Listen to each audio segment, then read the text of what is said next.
todo este tiempo nos han mantenido engañados. Nos han encadenado frente a las sombras para que veamos tan solo una silueta borrosa de la realidad. Pareciera que percibimos únicamente lo que ellos nos muestran y no nos damos cuenta de lo que se entreteje por detrás. Si este fuera un mundo ético, miles de científicos y políticos estarían presos. Pero lo cierto es que no es así. Hay muchísimo dinero y poder de por medio. Hemos obtenido una información muy peligrosa y esto va a traer graves consecuencias.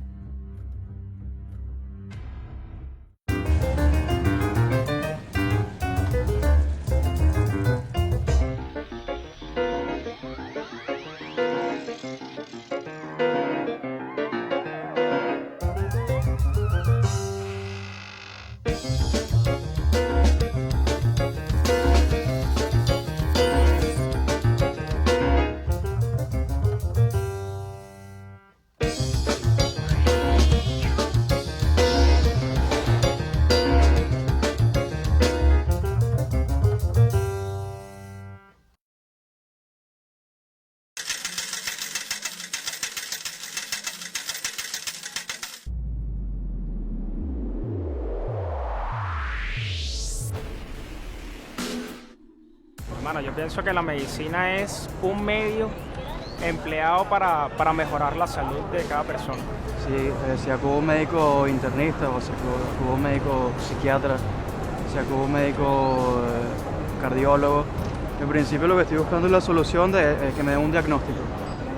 Generalmente, por lo que he visto en mi propia experiencia, recetan medicamentos de empresas que los patrocinan, pues, prácticamente.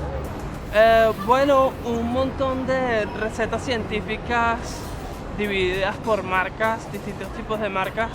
Y bueno, cada píldora es como un dispositivo neutralizador de los síntomas que tenga por el momento. Particularmente yo no soy asidua no me gusta consumir medicamentos, pero sé que ahorita, mira, los relajantes musculares, los medicamentos para dormir, ahorita se usan medicamentos hasta para dormir.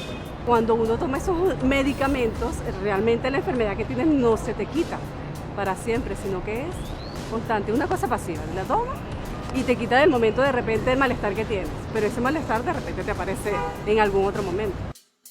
Datos hallados en papiros y tablillas médicas revelan que la experimentación con productos naturales se remonta al mundo antiguo. Sin embargo, no sería hasta el siglo II después de Cristo cuando se daría a conocer la ciencia de la farmacia bajo los postulados de Galeno de Pérgamo. Este médico griego desarrolló más de 500 medicamentos terapéuticos y naturales provenientes en su mayoría del mundo vegetal. El equipo de investigación conversó con Sara Altuna, médico y especialista en fármacos. Siempre hemos sido una sociedad medicada, desde los tiempos más remotos que te puedas imaginar, desde la prehistoria. Siempre el hombre ha buscado la manera de corregir entidades de enfermedad, a pesar de que no siempre las ha conocido y las ha comprendido muy bien. Gracias a los últimos 60 años de investigaciones que se han hecho, por ejemplo, en el campo del cáncer, pasamos de tener drogas muy limitadas con un perfil de toxicidad muy amplio, ahora tenemos drogas muy dirigidas, que tienen, a pesar de que tienen un perfil de toxicidad considerable, pues tienen un efecto muy puntual sobre un tipo de proceso químico que no es tan amplio como una quimioterapia, por así decirlo. La idea de un medicamento cuando se desarrolla es que pasa por varias fases de investigación antes de salir a un mercado como tal. Y esas fases de investigación son para corregir o para saber cuáles son los aspectos más fundamentales de una droga, cuál es la dosis más correcta para alcanzar el objetivo terapéutico, cuáles son los efectos secundarios, cuál es el perfil de toxicidad y cuáles son las toxicidades que produce para manejarlas. Entonces esos son los pasos que sigue un medicamento para poder ser luego lanzado al mercado y por lo general son efectos controlados porque ya están diseñados de esa manera. Es bien sabido que es un mercado que no vende, no vive. Es cierto que la farmacia te impulsa y te compromete a tratar de vender una droga, por lo menos desde el consultorio. Pero siempre recae en el médico el juicio sobre el cual está prescribir o no ese medicamento. Actualmente existe una gigantesca industria farmacéutica que se dedica al multimillonario negocio de la salud. Con cantidades inimaginables de medicamentos patentados, abastecen un gran mercado de forma monopólica, presentándolos al público bajo diferentes nombres comerciales. Estas empresas se benefician de leyes y regulaciones internacionales que aseguran la venta masiva de sus productos. El equipo se reunió con Luis Monasterios, el director de la Escuela de Farmacia de la UCB. Para producir un medicamento se pueden tardar hasta 12 años. Entonces, ¿qué pasa? Existen los laboratorios, que son los laboratorios que se encargan de sintetizar ese producto, ¿verdad? Ese producto tiene la patente de ese medicamento por alrededor de 10 años, ¿verdad? Porque él hizo una inversión en dinero para poder sintetizar esa molécula. Entonces, durante esos 10 años, ningún laboratorio en el mundo, ninguna casa, ningún otro ente a nivel mundial puede comercializar ese producto. Eso es de exclusividad de ellos. ¿Qué pasa? Eso es una normativa a nivel mundial para, de esta manera, el laboratorio pueda recuperar toda la inversión en dinero que hizo durante su investigación. Y esa patente pertenece a ese laboratorio. Y durante ese tiempo no puede existir ningún genérico ni ninguna segunda marca de ese producto que se acaba de crear. Una vez que pasan los 10 años, ya se libera esa patente. Y una vez que se libera esa patente, ya pueden salir los genéricos de esa patente, o sea, una copia química de ese producto. Pero ¿qué pasa? Todos los medicamentos tienen efectos adversos, pero muchas veces están los efectos que se llaman efectos adversos a largo plazo, que no se presentaron al momento de las pruebas, pero que sí se van a manifestar después. Entonces, igual hay que hacerle un seguimiento a estos medicamentos para ver cuáles son esos efectos a largo plazo. Un fármaco es una molécula bioactiva con la capacidad de afectar el núcleo de una célula. Estos pudieran reaccionar de forma inesperada y causar efectos secundarios en las células sanas con las que interactúan, llegando incluso a afectarlas negativamente.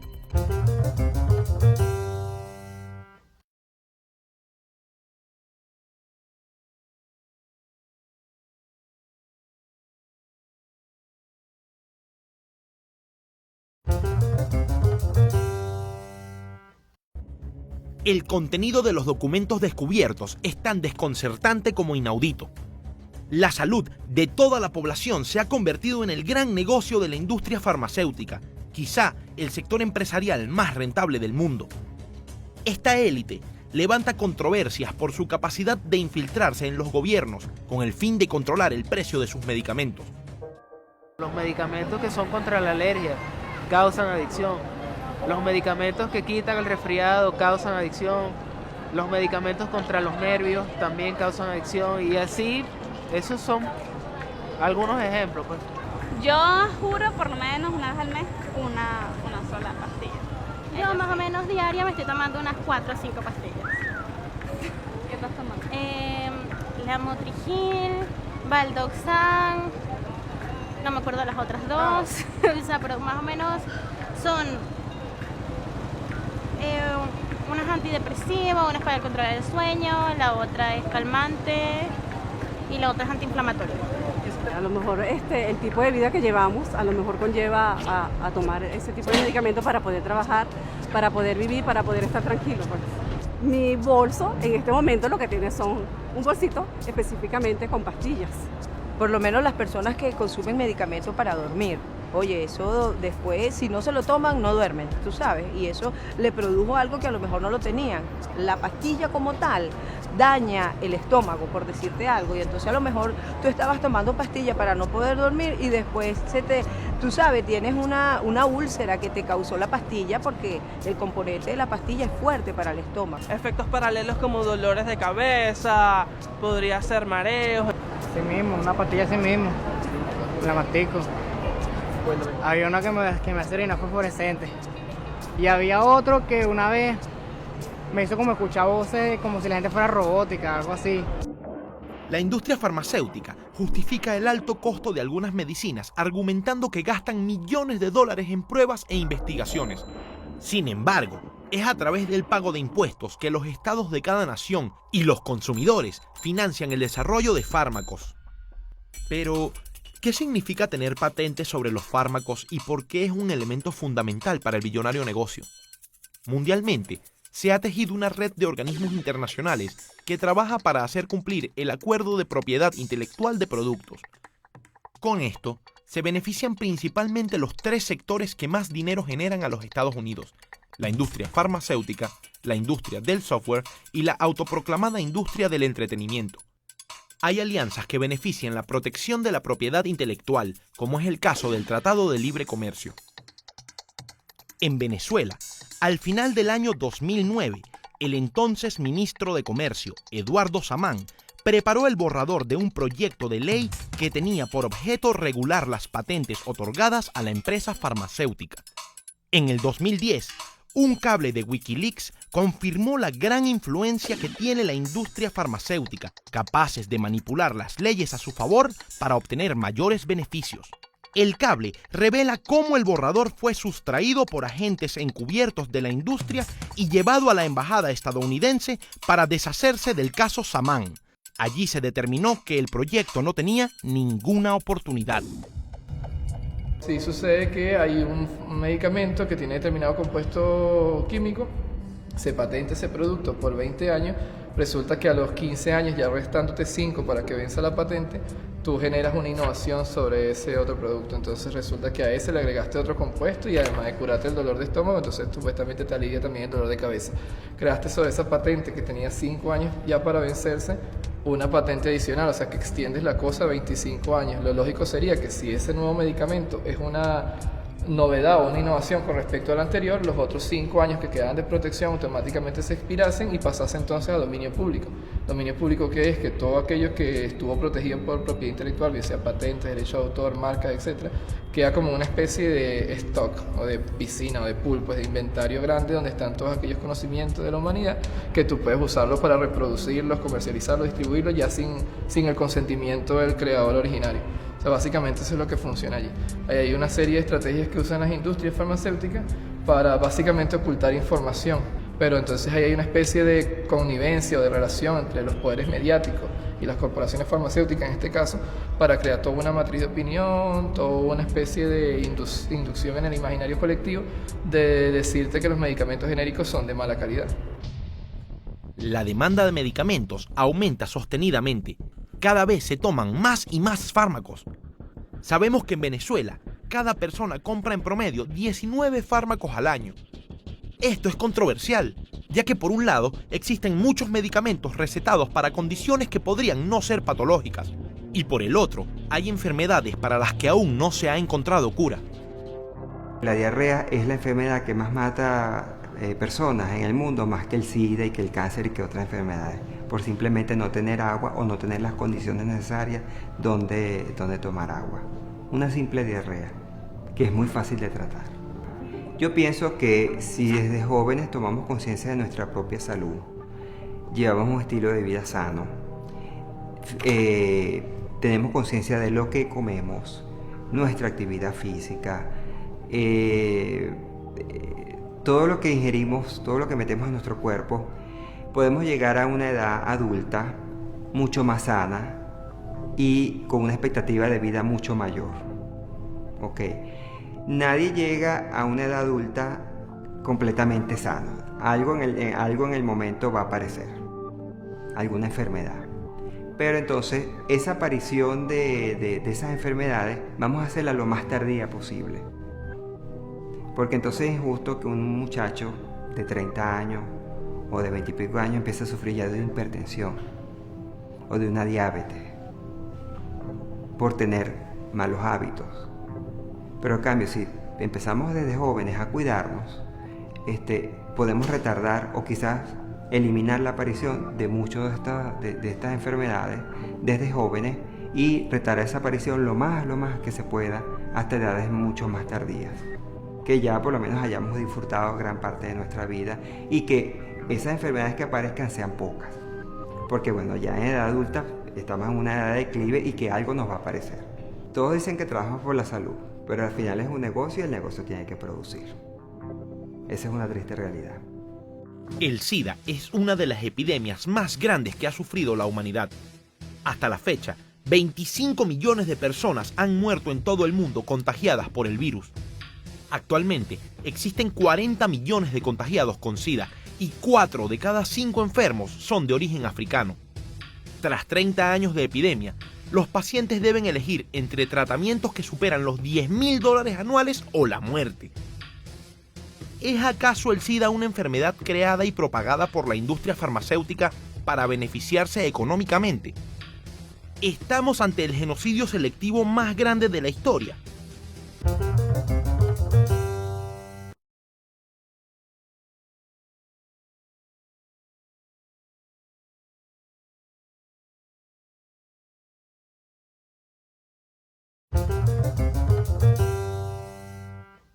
La desigualdad social y la crisis del sistema son constantes en todos los ámbitos de la vida. En el caso de la salud, la desigualdad es aún más intensa. El costo de los medicamentos aumenta anualmente, siendo muy pocos los que tienen acceso a ellos. En la actualidad, siguen sin tener cura enfermedades muy antiguas, a las que se le suman la permanente aparición de nuevas epidemias mortales. Una vacuna es una sustancia médica que contiene un agente patógeno debilitado de alguna enfermedad. Al ser introducido al organismo, este produce naturalmente los anticuerpos necesarios para protegerse de futuros contagios. El negocio de la farmacia se ha valido del terror en la población mundial para prosperar. Luego de los atentados a las Torres Gemelas, se desató un gran temor por la aparición del ántrax y su capacidad de matar rápidamente a los contagiados.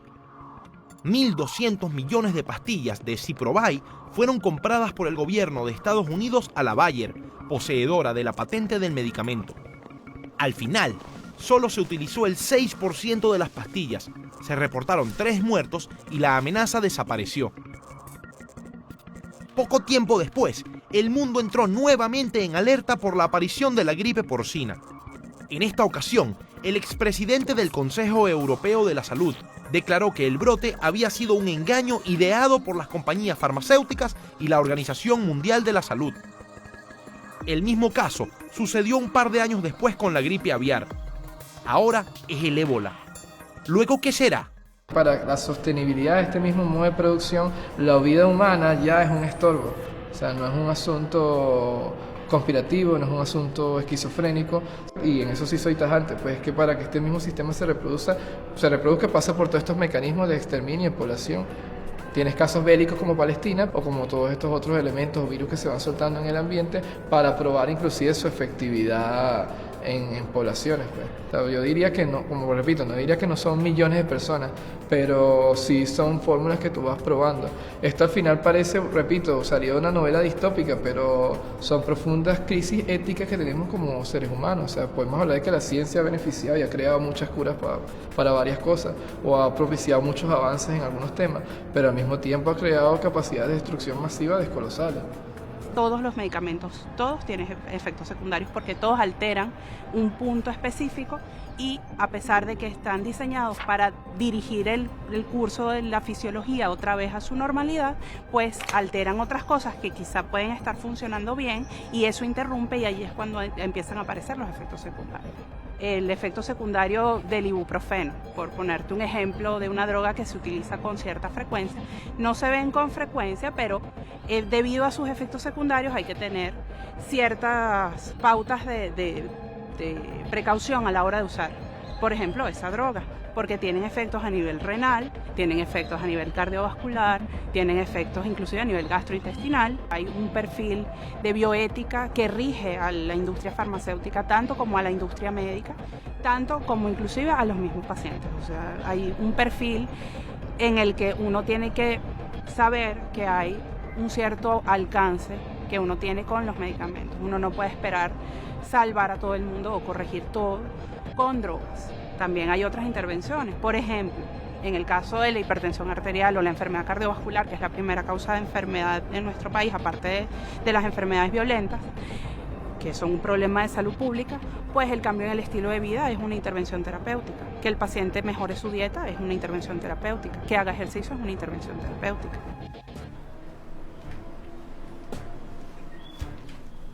Buenas noches, Joel. Buenas noches, Alan. ¿Ya revisaste los discos? Los estaba revisando. Es increíble cómo los gobiernos no hacen nada ante este fraude multimillonario. Alan, nadie hace nada porque todos son cómplices. Los estados están completamente intervenidos por lobistas mafiosos de las industrias farmacéuticas que obligan a introducir toneladas de drogas en todos los hospitales para venderlos luego a precios exorbitantes. La gente no sabe cómo funciona el negocio. Fíjate que estas empresas operan como bandas criminales. Hacen lo mismo en todos los países. Financian con grandes sumas de dinero las investigaciones en las universidades, se infiltran en los gobiernos para legalizar sus drogas y luego nos obligan a consumirlas cada vez que vamos a un hospital. Aquí estamos frente a un mecanismo totalmente sofisticado. En las universidades del mundo se enseña una medicina que está a favor de las industrias farmacéuticas. Muchos doctores reciben grandes cantidades de dinero en comisión cada vez que recetan un tipo de medicina en particular. Estas empresas se hacen millonarias con las enfermedades del pueblo. Alan, debo advertirte. Han estado rastreando tus movimientos. Las élites te tienen ubicado. Este tipo de investigaciones tiene sus consecuencias. He intervenido en sus sistemas de radio y han estado mencionando tu nombre. Vas a tener que ocultarte un tiempo, Alan. En las próximas horas van por ti. Yo no sé lo que esta gente pueda llegar a hacerte. Alan. Tienes que irte.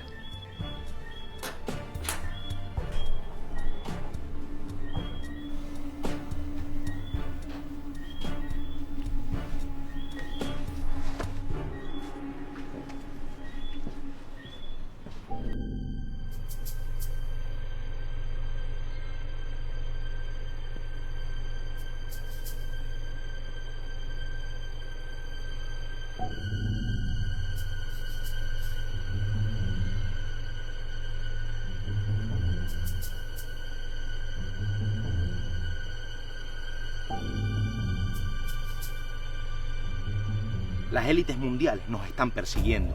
Ellos están en el internet que usamos, en las medicinas que compramos todos los días en la farmacia.